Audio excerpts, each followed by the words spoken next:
Hay una palabra que es un botón caliente, una palabra que incurrirá en la ira de todos los incrédulos y francamente en muchos creyentes profesantes. Es una palabra que también actúa realmente como una prueba de la autenticidad de la salvación en Cristo.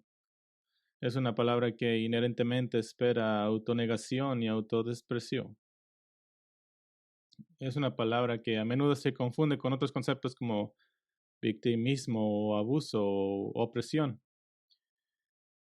Pero es una palabra que en muchos sentidos podría decirse que se caracteriza la totalidad de la vida cristiana.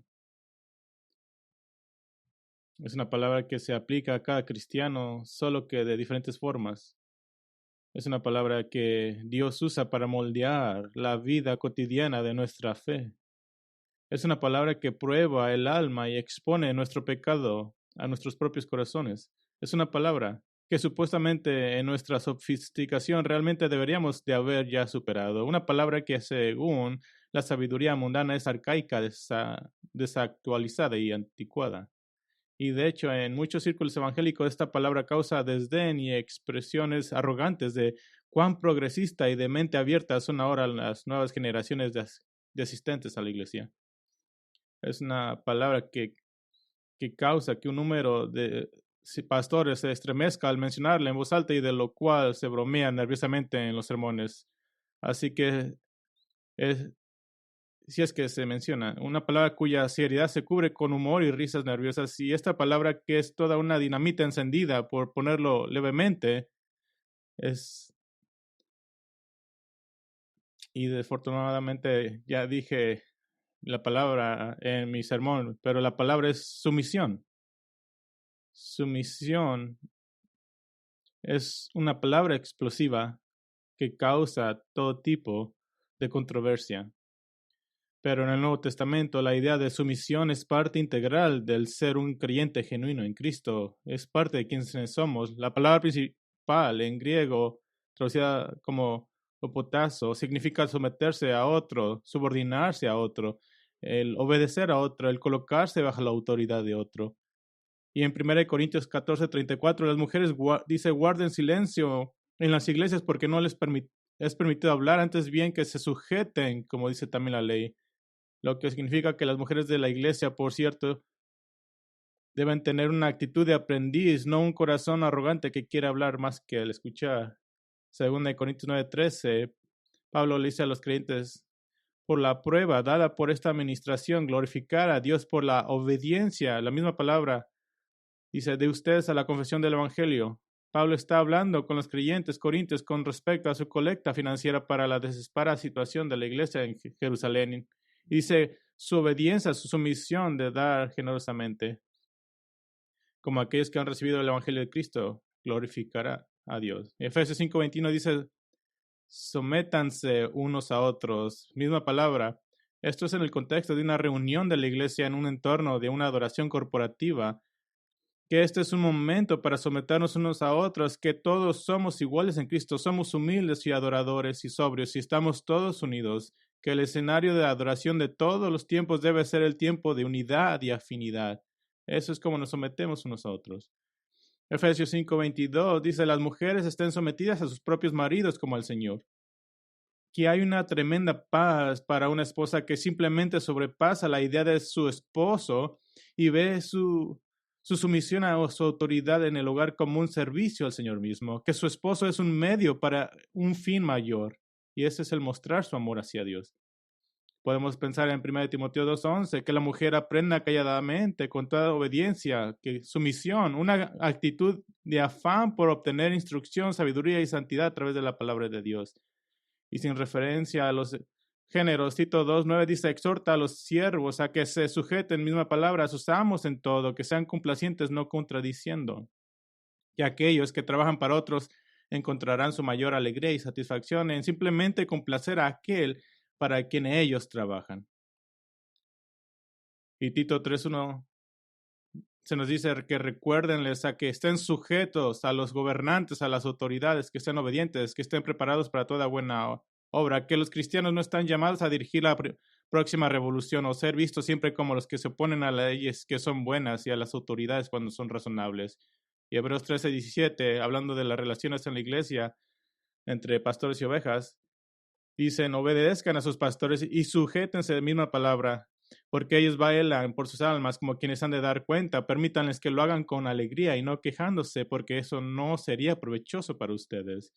Que el cristiano, que la sumisión no es para el bien de quien se está sometiendo, sino que el que se somete. Que el cristiano que realmente ama a Cristo y a la iglesia no será el causante de problemas, el que hace que los líderes de la iglesia pierdan el sueño y se quejen en agonía. Y solo para ser claro, las escrituras dicen que una señal de un incrédulo es un rechazo a someterse a la palabra de Dios. Romanos 8:7 dice, la mente puesta en la carne es enemiga de Dios porque no se sujeta a la ley de Dios, pues ni siquiera puede hacerlo.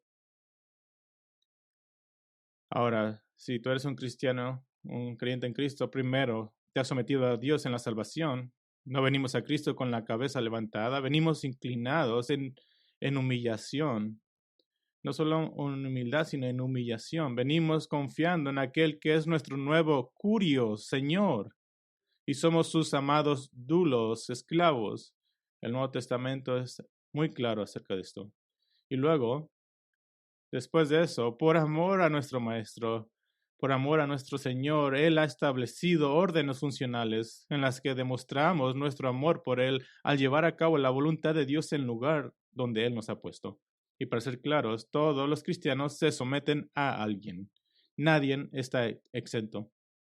Así que cualquier verdad sobre la sumisión en las Escrituras se aplica a todos y cada uno de los cristianos. Y podemos decir esto con mucha confianza, que nuestra renuencia y nuestra retinencia a abrazar verdaderamente la sumisión causa una falta de alegría y amargura.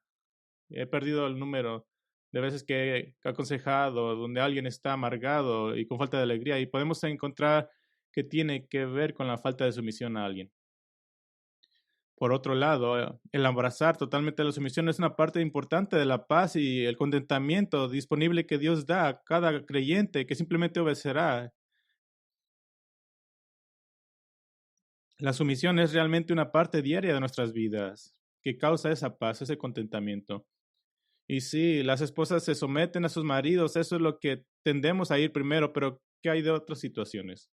El someterse a una dolorosa prueba mandada por Dios y simplemente dejar que sea lo que Dios quiere. El someterse a una experiencia humillante traída por el Señor.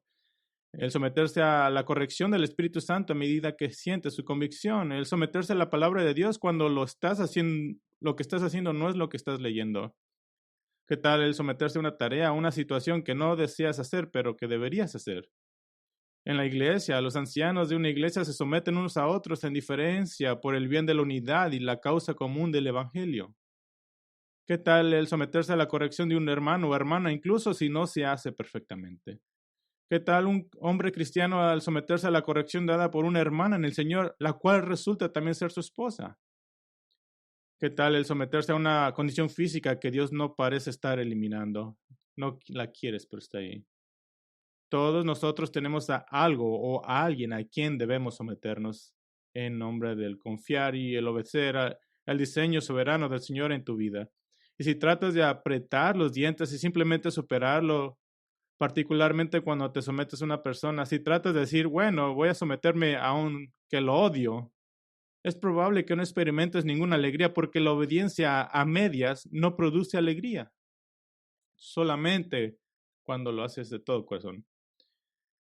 ¿Y qué pasa si te estás sometiendo a una situación que se siente injusta o sin razón? Tal vez un esposo que no es tan amable como él debería hacerlo, un supervisor que es un inepto o que es duro, un padre que puede dejar que sus emociones pecaminosas lo gobiernen. ¿Qué haces entonces?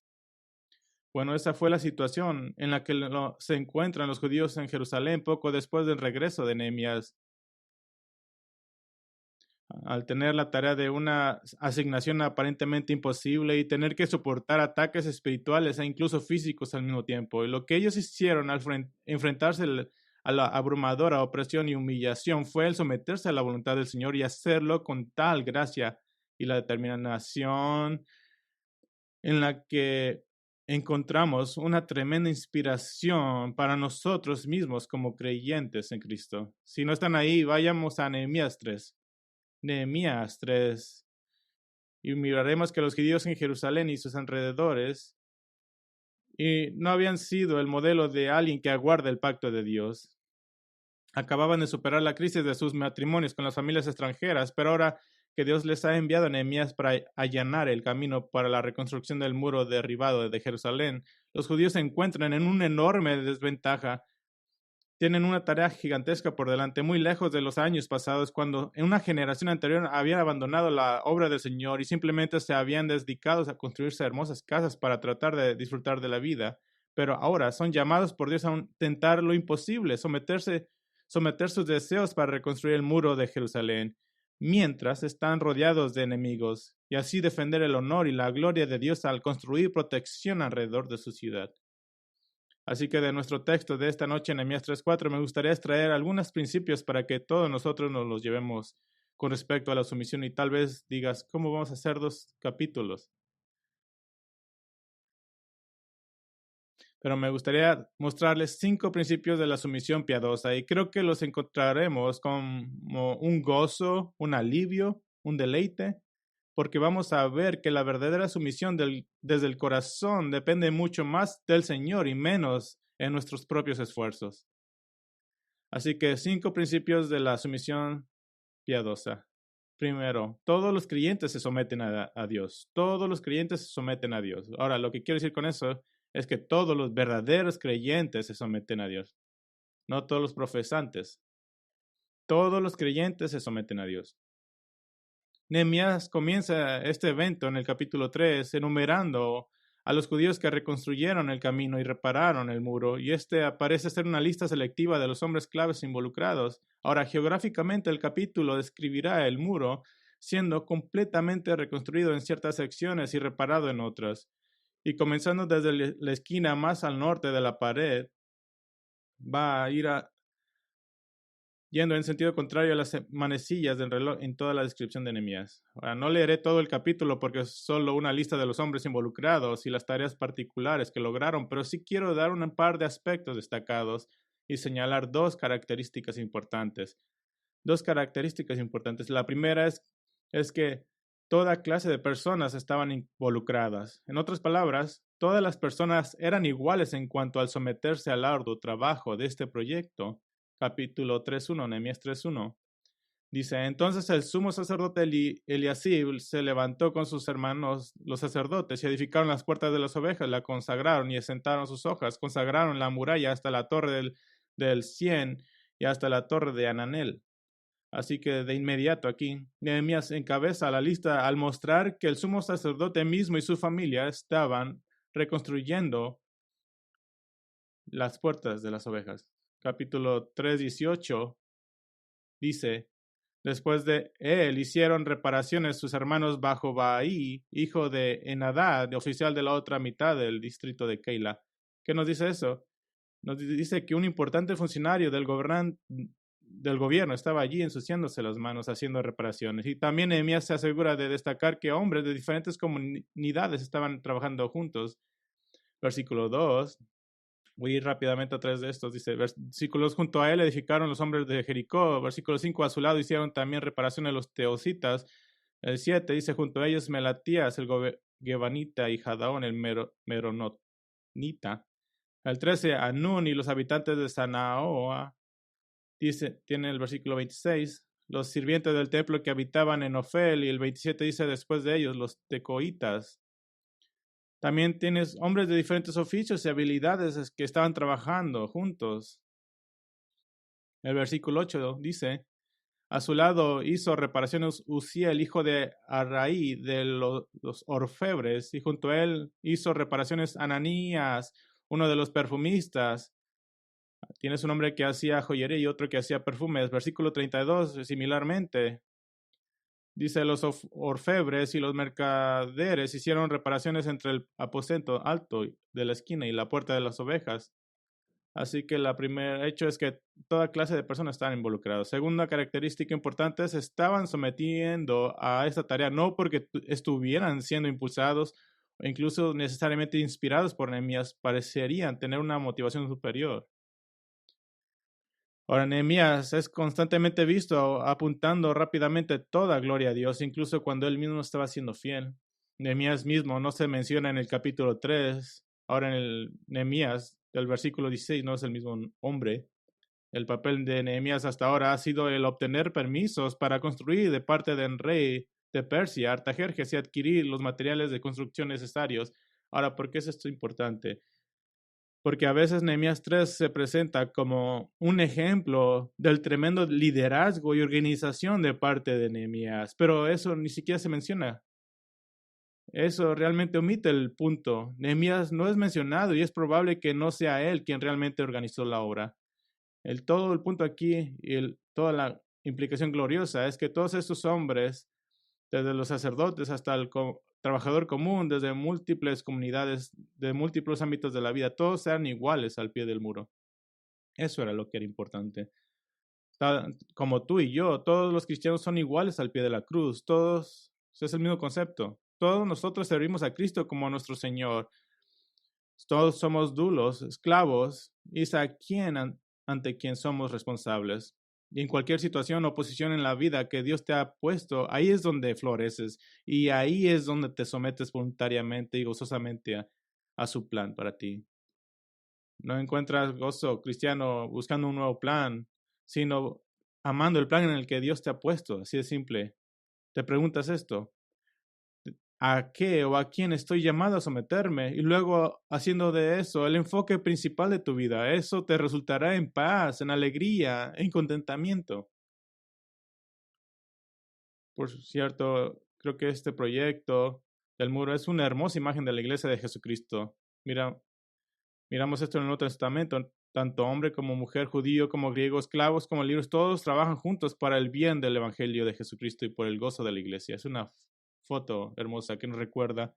Nuestro primer principio es que todos los creyentes se someten a Dios. Segundo principio, y vamos a...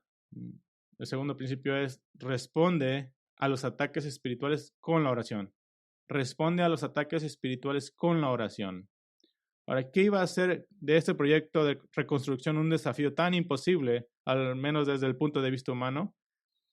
Bueno, entran en escena los viejos villanos de los capítulos 1 y 2, Sanballat, el gobernador de Samaria, y Tobías, el oficial amonita. Nehemías 4, 1 al 3 dice: cuando Sanballat se enteró de que estábamos reedificando la muralla, se enfureció y se enojó mucho, y burlándose de los judíos, habló en presencia de sus hermanos y de los ricos de Samaria y dijo: ¿qué hacen estos débiles judíos? ¿La restaurarán para sí mismos? ¿Podrán ofrecer sacrificios? ¿Terminarán en un día? ¿Harán revivir las piedras de los escombros polvorientos aún las quemadas? Ahora Tobías el amonita estaba cerca de él y dijo: aún lo que están edificando, si un zorro saltara sobre ello, derribaría su muralla de piedra. Y creo que él pensaba que era chistoso, pero no lo fue. Ahora, ¿qué estaba haciendo Nehemías? Nehemías está regresando ahora y completando algunos de los detalles, comenzando aquí en el capítulo 4 y pasando por los primeros versículos. Y aquí en el versículo...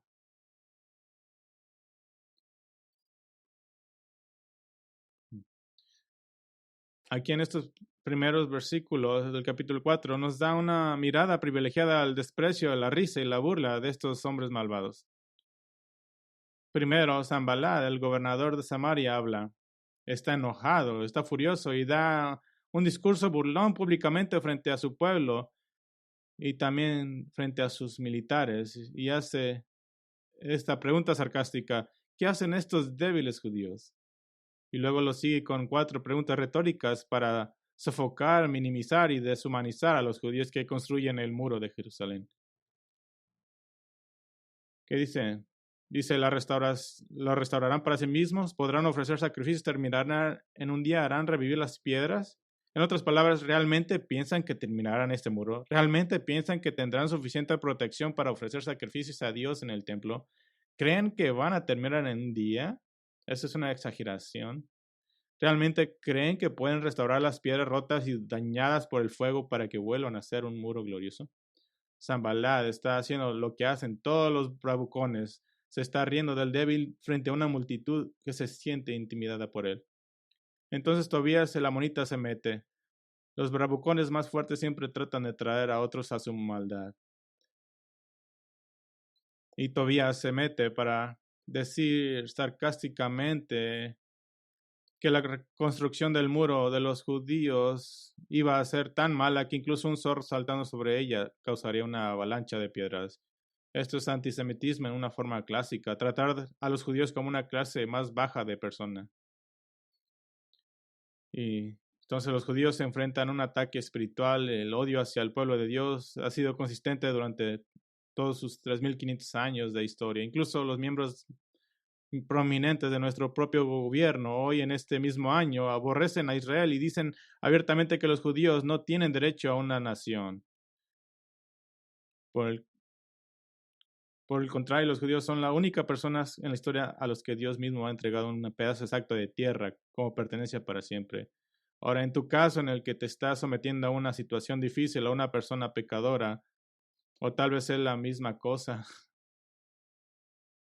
¿cuáles son tus enemigos espirituales? Bueno, hay dos.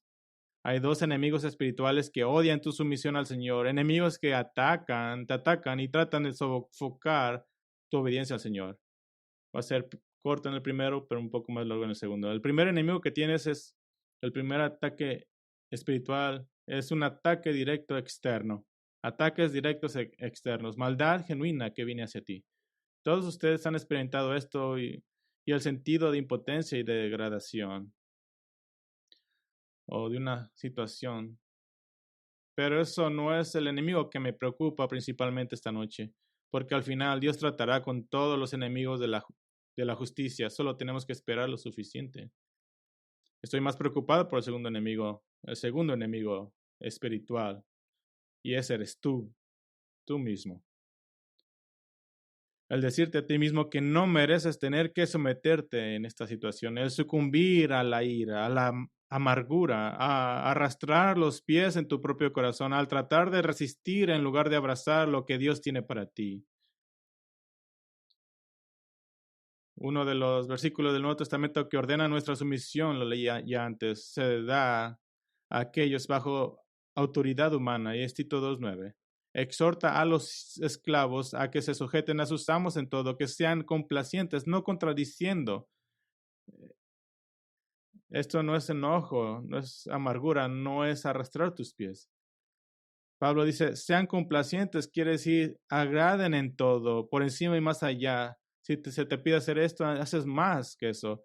No contradiciendo, quiere decir que no discutes todo el tiempo. Y sí, a veces ante la persona a la que te sometes puede que tengas razón y ella esté equivocada, pero eso no significa que lo señales continuamente.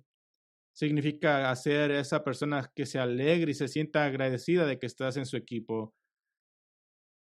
Esto habla de lealtad y ayuda. Esto significa hacer la pregunta a sí mismo e incluso a aquel a quien te sometes, ¿cómo puedo hacer que mi servicio ante ti te sea de más alegría, una bendición?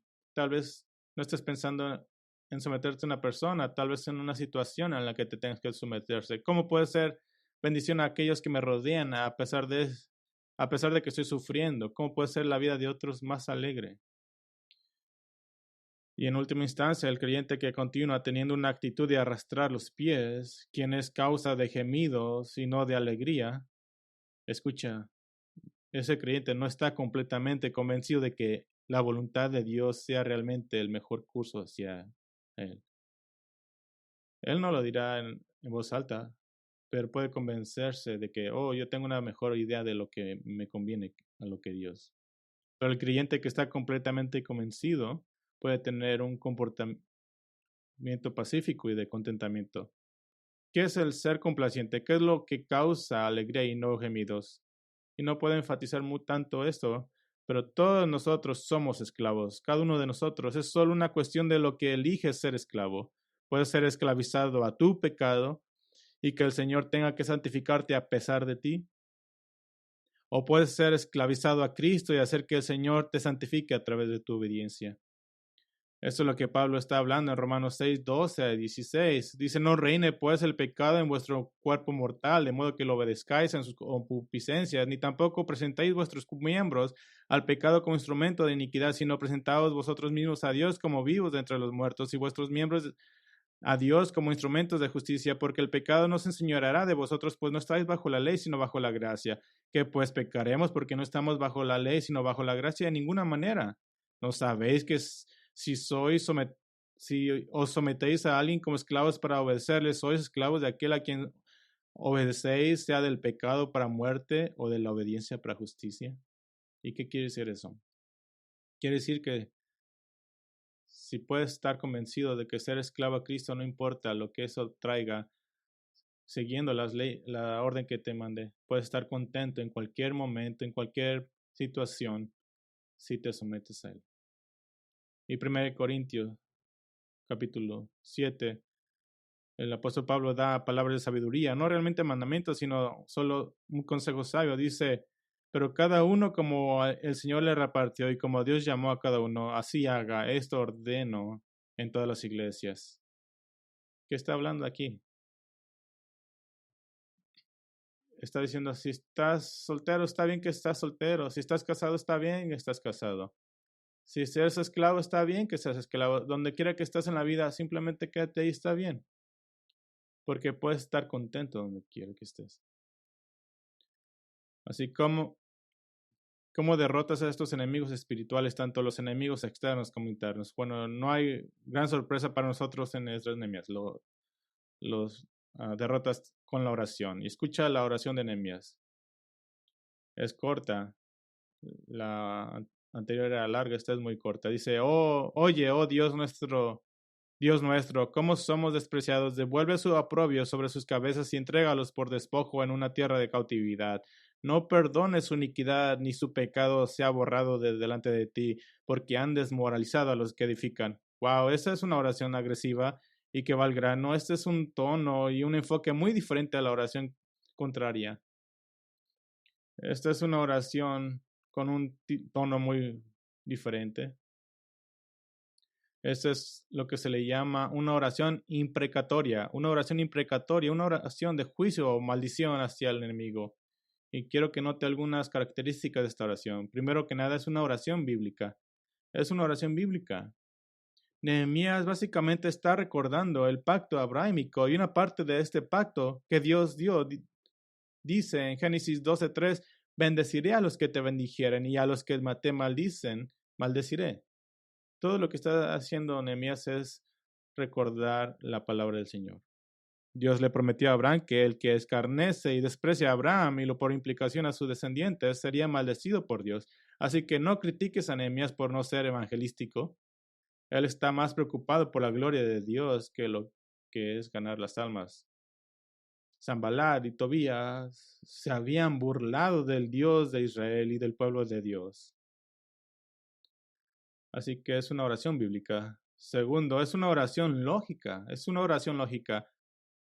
Nehemías ora para que esos hombres y su pueblo sean capturados y tomados. ¿Por qué es esta una oración lógica? Bueno, es como si Nehemías le estuviera diciendo a Dios, si trajiste el desastre a tal nivel a un pueblo al cual tú amas y aprecias por causa de que te despreciaron, ¿cuánto más deberías traer el mismo desastre a este pueblo, el cual no es tuyo? Así que es una oración bíblica, una oración lógica. Y también tres, es una oración escatológica, una oración que habla del fin de los tiempos.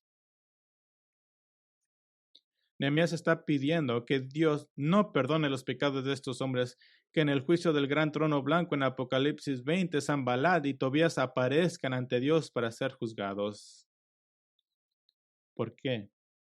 Bueno, dice, han desmoralizado a los que edifican. Quiere decir que los han enojado, provocado, han sido abusivos e intimidantes hacia el pueblo de Dios y Dios los vengará. No tienen un corazón de arrepentimiento e ignorancia. Están actuando con pleno conocimiento de que los judíos son el pueblo de Dios y sin embargo les son odiosos y repugnantes ante ellos. Y esto no es simplemente un par de hombres con los que es difícil llevarse bien. Estos son hombres que traen a otros hombres a ir agresivamente en contra del pueblo de Dios y los propósitos de Dios en la reconstrucción del muro. Ellos son los que han trazado una línea en la tierra, no el pueblo de Dios. Creo que nosotros en la iglesia americana tenemos dificultad para relacionarnos con la oración imprecatoria o de juicio. Sin embargo, Nehemías no solo muestra un buen caso aquí, sino que el libro de los Salmos también está lleno de oraciones imprecatorias o de juicio. Y tal vez preguntes, ¿cuál es el propósito de una oración imprecatoria? Bueno, es por tu beneficio. Dios va a juzgar al inicuo, o sea, ores tú o no, pero una oración imprecatoria es para tu beneficio. ¿Qué es tan maravilloso y qué es tan glorioso y qué es tan humilde y tan hermoso acerca de la oración imprecatoria o de juicio? Tal vez digas, esto no suena muy hermoso, pero sí es hermoso, porque te beneficias. ¿Te das cuenta de que Nehemías no tomó el asunto en sus propias manos? Que al orar una oración imprecatoria, no trató de luchar con Sanballat y Tobías, no los persiguió agresivamente al tratar de tomar venganza de su propia mano. Oró, Dios no los salves, está bien, pero en cuál manos pone la soberanía de la situación? Las pone en las manos de Dios. En la situación en la que te encuentres sometiéndote a otra persona o alguna circunstancia, la venganza o el tratar de hacer espina en el costado de alguien o el castigar a esa persona de alguna manera está fuera del ámbito de tus derechos. Tal vez y no entres en la mentira de ser víctima o de tus derechos, porque tal vez puedes estar delante del Señor salvo, sí, pero diciéndote, ¿cómo te recompensaré si toda tu vida era el someterse a esta situación y tú luchaste contra eso toda tu vida? Y vamos a encontrarnos salvos, pero sin recompensa. Romanos 12:17 habla de nuestra relación en este mundo. Dice, no paguéis a nadie mal por mal, procurad lo bueno delante de todos los hombres. En cambio, dejamos espacio escatológico, fin de los tiempos, para Dios, por así decirlo. Romanos 12:19 dice, no os venguéis vosotros mismos, amados míos, sino dejad lugar a la ira de Dios, porque escrito está, mía es la venganza, yo pagaré, dice el Señor. De hecho, Romanos 12:20 te dice qué hacer cuando alguien te trata como un enemigo. Dice, pero si tu enemigo tiene hambre, dale de comer, si tienes sed, dale de beber, porque haciendo esto, carbones encendidos amontonarás sobre su cabeza. La persona a la que te está sometiendo fue colocada allí por Dios. Así que si esa persona está actuando literalmente de una manera malvada, entonces no es tu lugar de ser vengativo. Ahora podrás preguntarte, ¿por qué Nehemías no le envió a Sanballat y Tobías una canasta de frutas, una caja de galletas o algo así? Bueno, estos hombres estaban luchando agresivamente contra el pueblo de Dios y no era a ellos a quienes Nehemías se estaba sometiendo, era a Dios. Tenemos que hacer esta distinción. Y recuerda que dije que tal vez el peor ataque espiritual proviene de tu propia naturaleza pecaminosa, de la tentación del ser difícil, duro y una espina en el costado de los demás. Debes hacer el no poner tu corazón al Señor, sino tener una actitud negativa. Entonces, ¿qué haces cuando te sientes así? Debes orar oraciones imprecatorias contra tu propia naturaleza pecaminosa, contra tu propia propensión a no caminar con el Espíritu. En el Espíritu, tú oras y tienes que caminar en el Espíritu y tal vez la luz se prenda y te des cuenta de que este problema sea con el propósito de hacerte la imagen de Cristo. Porque el Señor disciplina a aquellos que ama. Primer principio, todos los creyentes se someten a Dios. Segundo principio, responde a los ataques espirituales con la oración. Tercer principio, sométete a Dios con un corazón recto. Tercer principio, sométete a Dios con un corazón recto. Y aunque estaban bajo el ataque espiritual, mira la actitud de los constructores. Nehemías 4:6. Nehemías 4:6. Y edificamos la muralla hasta que toda la muralla estaba unida hasta la mitad de su altura, porque el pueblo tuvo ánimo para trabajar. Sí, completaron el muro hasta la mitad. Ahora la pared está unida y solo necesitaba que se le agregara altura. Pero lo que Nehemías destaca es la actitud de su corazón. Estaban animados, entusiasmados, fueron persistentes. ¿Cuál es el principio espiritual aquí? Claramente el enfoque de la gente no estaba en sus oponentes espirituales, sino en complacer a Dios. Es donde están sus ojos. Y ahí está el secreto de la satisfacción en medio de la sumisión. La actitud del corazón de mirar hacia el cielo para agradar al Señor, para hacer el bien y hacer lo correcto. Esta es una sumisión que va mucho más allá que simplemente guiarse por las emociones. Va mucho más allá que simplemente cumplir con la letra de la ley. Hay un concepto popular en los lugares de trabajo que la gente de todo el mundo está poniendo de moda y lo están haciendo, y el apodo de este concepto es el renunciar silenciosamente. Renunciar silenciosamente es hacer lo mínimo requerido en el trabajo. Esto es asociado con empleados infelices y descontentos. Esto no habla de un equilibrio razonable entre el trabajo y el hogar. Este es un esfuerzo consistente para no hacer ningún esfuerzo adicional. Esta es una respuesta absolutamente no bíblica para un cristiano. Y simplemente para que sepan, los dueños y gerentes de negocios ahora están respondiendo con otra tendencia a la que llaman despedido silencioso, el no dar aumentos o promociones a aquellos que claramente solo están haciendo lo mínimo. Y voy a mostrarles cómo debería ser nuestra actitud. Vayan a Colosenses 3, porque creo que uno de los conjuntos de amonestaciones más compactos y condensados hacia los cristianos con respecto a la sumisión está en Colosenses 3. Colosenses 3:18. Colosenses 3:18.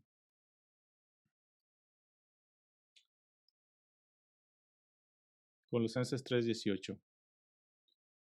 Y este es unos puntos de cómo someternos.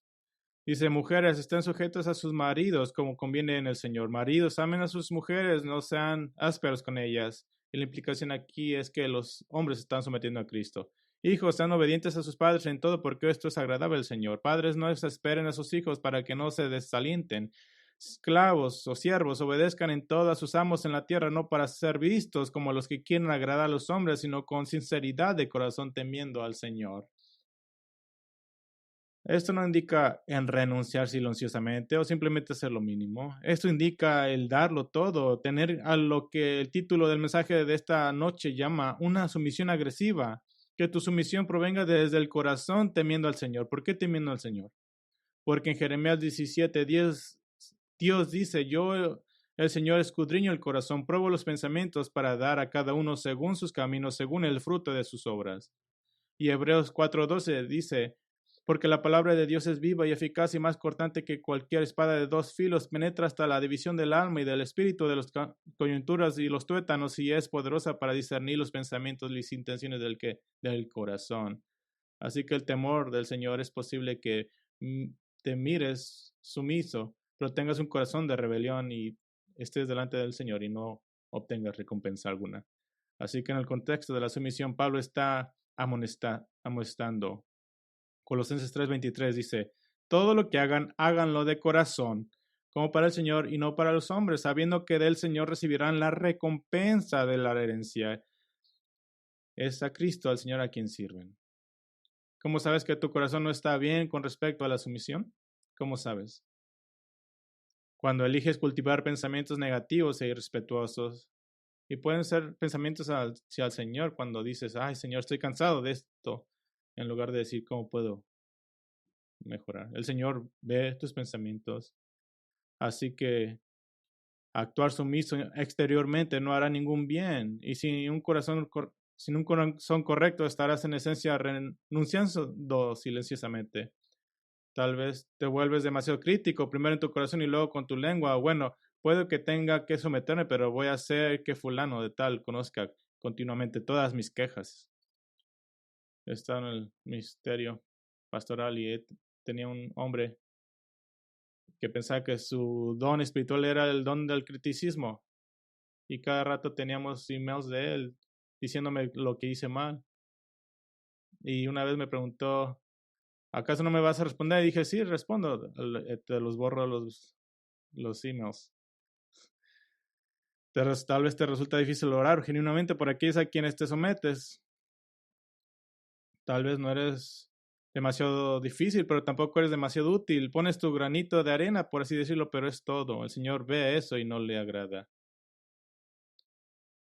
Imagínate que tienes una compañía de, que trabaja en una compañía de 10,000 personas y lo único que haces es barrer. Bueno, lo haces para el Señor y lo tienes que hacer con gozo.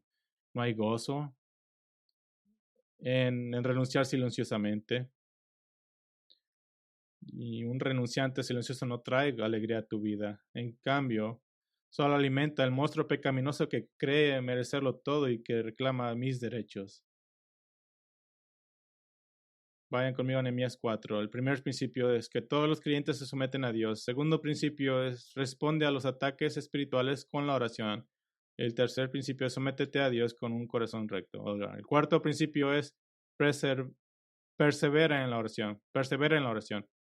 Espera, pensé que ya hablamos de la parte de la oración. Bueno, no solo oras una vez por la ayuda de Dios en una situación difícil y luego marcas esta lista. No, la oración es parte del paquete y un hermoso, hermoso resultado de Dios que te coloca en una situación desafiante. Y es que Dios te pone en estas situaciones para hacerte orar. Y lo que tienes que hacer primero al orar es darle gracias a Dios porque esta situación te ha hecho orar. Ahora, ¿qué pasó cuando Sanballat y Tobías escucharon que el muro, contrariamente a su burla, estaba realmente a punto de completarse? Bueno, Nehemías 4:7 dice, cuando Sanballat, Tobías, los árabes, los amonitas, los de Asdod, se enteraron que continuaba la reparación de las murallas de Jerusalén, que las brechas comenzaban a ser cerradas, se enojaron mucho y todos ellos conspiraron juntos para venir a luchar contra Jerusalén y causar disturbios en ella. Ahora la oposición se ha calentado. Los judíos están literalmente rodeados de enemigos. Los Sanballat, el gobernador de Samaria al norte, Tobías y los amonitas al este, árabes al sur, asdoditas al oeste, estaban rodeados. Y curiosamente, en el versículo 6, Nehemías dice que la muralla estaba unida. Y aquí en el versículo 8 se usa el verbo de que los enemigos estaban unidos o conspiraron juntos. Este es un ataque espiritual intensificado porque ahora una acción militar realmente está a punto de suceder. ¿Y qué están haciendo los judíos en respuesta? Versículo 9. Entonces, ¿qué dice? Oramos a nuestro Dios para defendernos, montamos guardia contra ellos de día y de noche. Note que oraron y también hicieron preparativos prácticos, colocaron guardias. A medida que las noticias de la acumulación de tropas se acumularon a su alrededor, llegaban a otras ciudades de Judá, algunas de las personas comenzaron a lamentarse. En el 4:10 dice, pero se decían en Judá, desfallecen las fuerzas de los cargados y queda mucho escombro. Nosotros no podemos reedificar la muralla. Ahora recuerde que unos años antes una acción militar contra ellos había sido exitosa y había tenido su construcción del templo. Aparentemente los enemigos del pueblo de Dios estaban tramando un plan para hacer un ataque secreto y algunos de los judíos en las ciudades circuncidantes se enteraron de ello y se desanimaron. Y el versículo 4, 11, 12 dice, y nuestros enemigos decían, no sabrán ni verán hasta que entremos en medio de ellos y los matemos y hagamos cesar la obra. Así que cuando los judíos que habían cerca de ellos vinieron y nos dijeron 10 veces, subirán contra nosotros de todo lugar a donde ustedes se vuelvan. Entonces Nehemías respondió, entonces aposté hombres en las partes más bajas del lugar, detrás de la muralla y en los sitios descubiertos, aposté al pueblo por familias con sus pueblos, sus lanzas y sus arcos. Cuando vi su temor, me levanté y dije a los nobles, a los oficiales y al resto del pueblo, no les tengan miedo, acuérdense del Señor, que es grande y temible, y luchen por sus hermanos, sus hijos, sus hijas, sus mujeres y sus casas. Sucedió que nuestros enemigos se enteraron que conocíamos sus propósitos y que Dios había desbaratado sus planes. Entonces todos nosotros volvimos a la muralla, cada uno a su pueblo. ¿Escuchaste el simple aliento de Nehemías? Recuerda al Señor que es grande y temible. ¿Cuáles son los ataques espirituales que vendrán contra usted en una situación en la que se está sometiendo a Dios? ¿Les puedo decir esto? Los ataques de Satanás son solo ataques secretos si no los esperas. Así que si los esperas, eso es lo que la Biblia habla, estar alerta, estar en guardia. Así que, ¿qué es lo que haces en lugar de eso? Bueno, el apóstol Pablo nos dice qué hacer. En Efesios 6:10 dice, por lo demás, fortalezcanse en el Señor y en el poder de su fuerza. Revístanse con toda la armadura de Dios para que puedan estar firmes contra las insidias del diablo.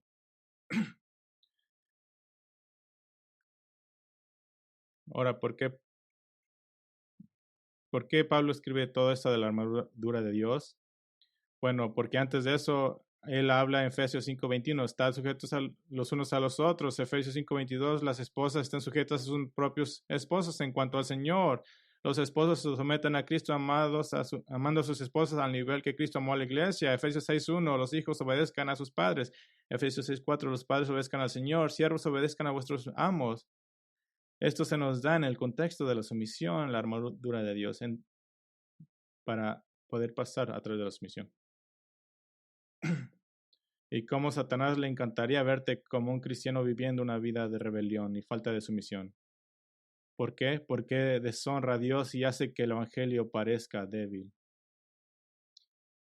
Tito 2:5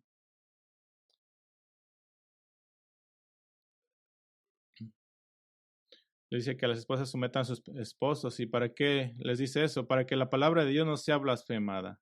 ¿Qué significa esto? Que la palabra de Dios dice que el cristiano es un esclavo muerto y a sí mismo. Gálatas 2:20 dice, con Cristo he sido crucificado. Ya no soy yo el que vive, sino que Cristo vive en mí. Así que tu sumisión verdadera y genuina y sincera y agradecida muestra el evangelio en todo su poder y gloria. Así que tu sumisión agresiva muestra que el evangelio es totalmente transformador. Así que persevera en la oración. Hay un principio más, el último. Es sométete intencionalmente. Sométete intencionalmente.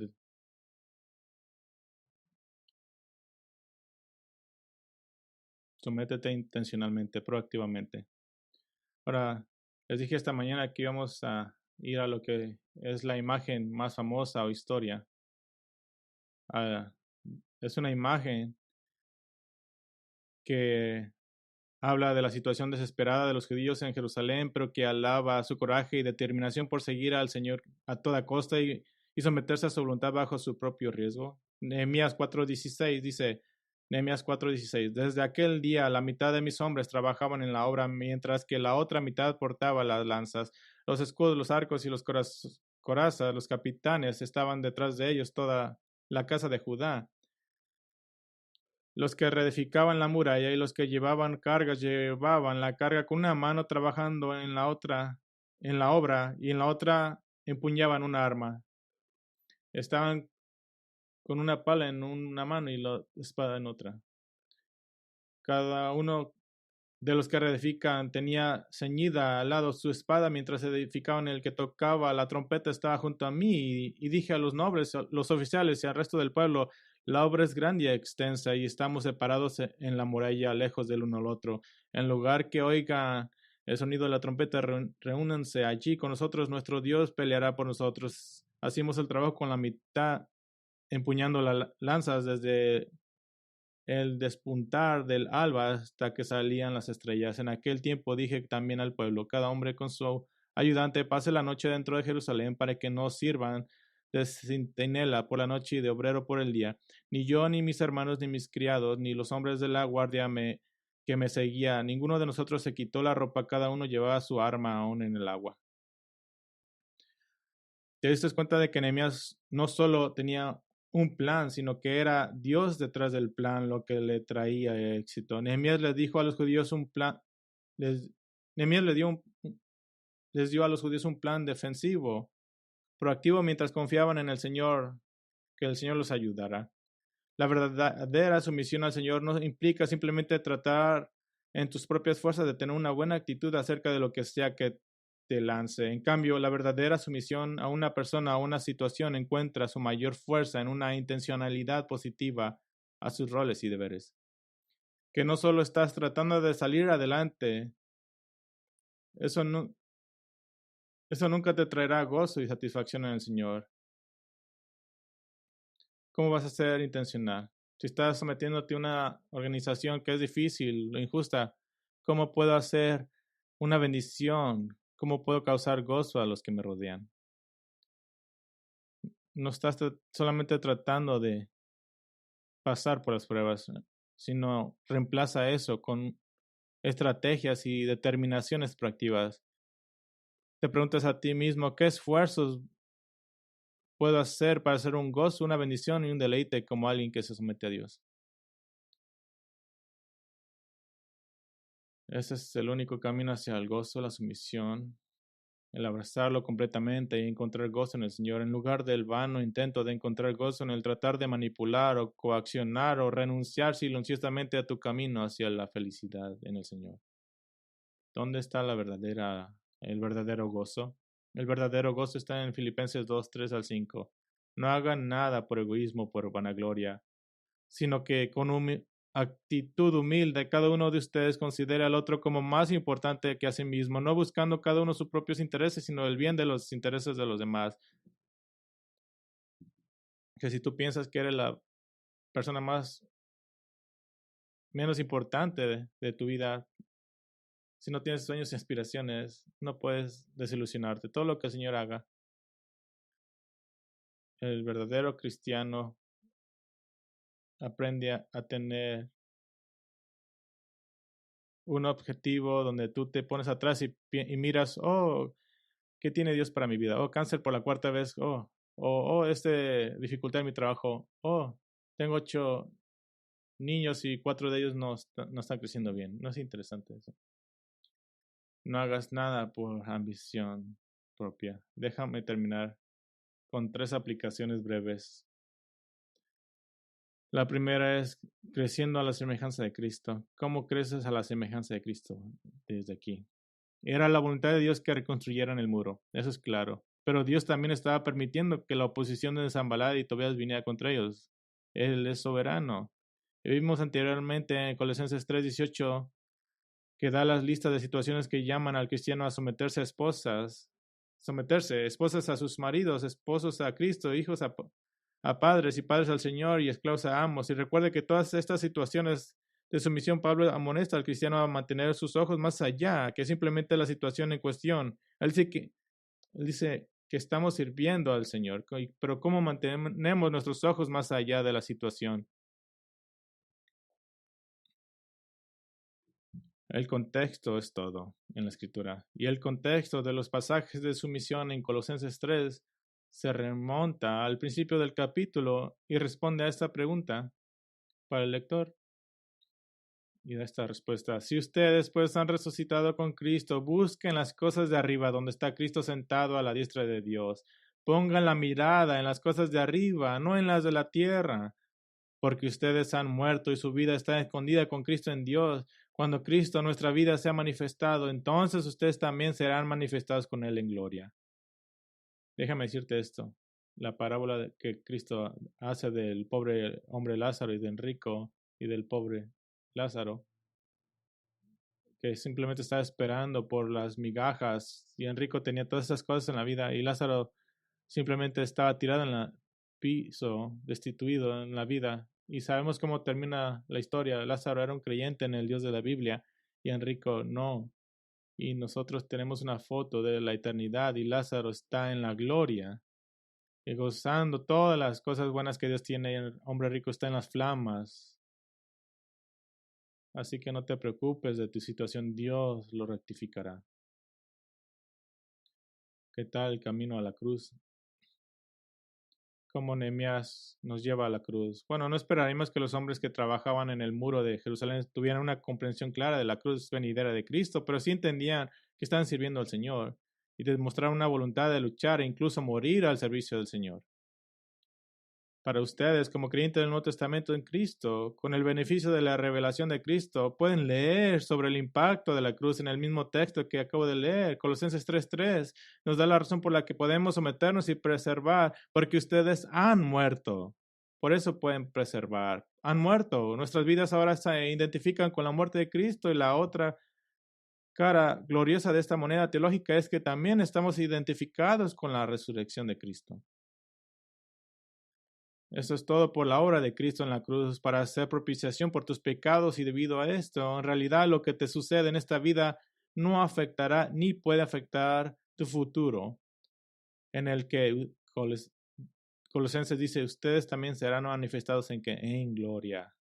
El apóstol Pablo dice que el sufrimiento de esta vida no se compara con la gloria que venida. No puedes hacer la comparación.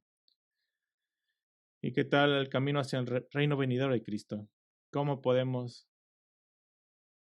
ir más allá en la redención? Los judíos que trabajaban en el muro de Jerusalén tenían alguna esperanza de que la finalidad del muro les daría una medida de seguridad y progreso como nación.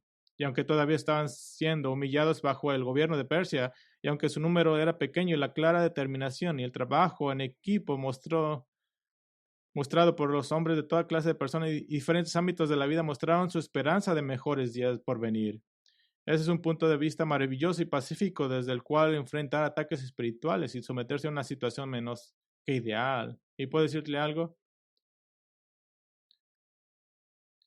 Ezequiel 37:10 da la gloriosa profecía de un futuro Israel resucitado de entre los huesos secos de una nación aparentemente muerta.